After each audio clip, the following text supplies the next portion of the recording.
Hello friends, আমি জলি। আমার kitchen জলিস কুকবুকে আপনাদের সবাইকে স্বাগত। আজকের রেসিপিটি তৈরি করার জন্য আমি নিয়ে নিয়েছি মাঝারি সাইজের একটা বেল। এবার এটাকে ফাটিয়ে নিয়ে এটার থেকে পাল্প বের করে নেব।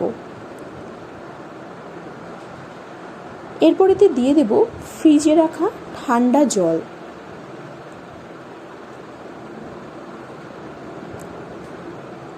এরপরেতে দিয়ে দেব পরিমাণ মতো চিনি।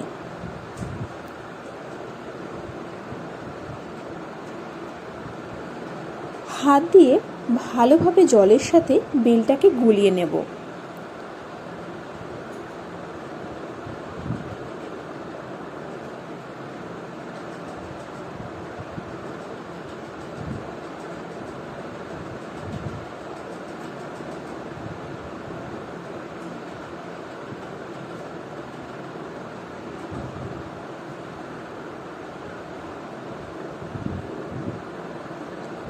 বেলটা কিন্তু খুব ভালোভাবে গুলিয়ে নেওয়া হয়ে গেছে।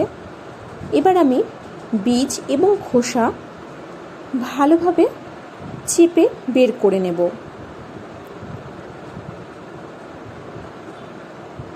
দেখুন, এতে কিন্তু আর কোনো বীজ বা খোসা কিছুই নেই। খুব সুন্দরভাবে এটাকে গুলিয়ে নেওয়া হয়ে গেছে।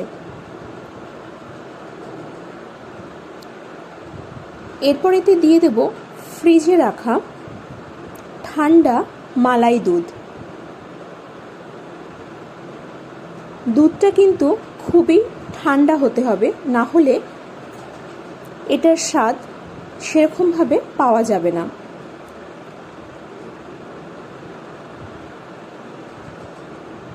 খুব ভালোভাবে এটাকে আমি মিশিয়ে নিয়েছি। এটার মধ্যে কিন্তু আর কোনো রকম কোনো দানা ভাব নেই, খুব ভালোভাবে মিশে গেছে। দেখুন, কালারটাও খুব সুন্দর হয়েছে। এরপর আমি এটা গ্লাসে ঢেলে নেব। অত্যন্ত সামান্য উপকরণে তৈরি রেসিপিটি আপনারা অবশ্যই বাড়িতে একবার ট্রাই করে দেখতে পারেন, খুবই ভালো লাগবে।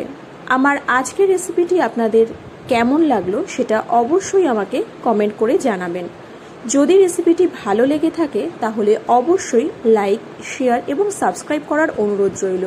আগামী দিন আবারও দেখা হচ্ছে একটি নতুন রেসিপি নিয়ে। ধন্যবাদ।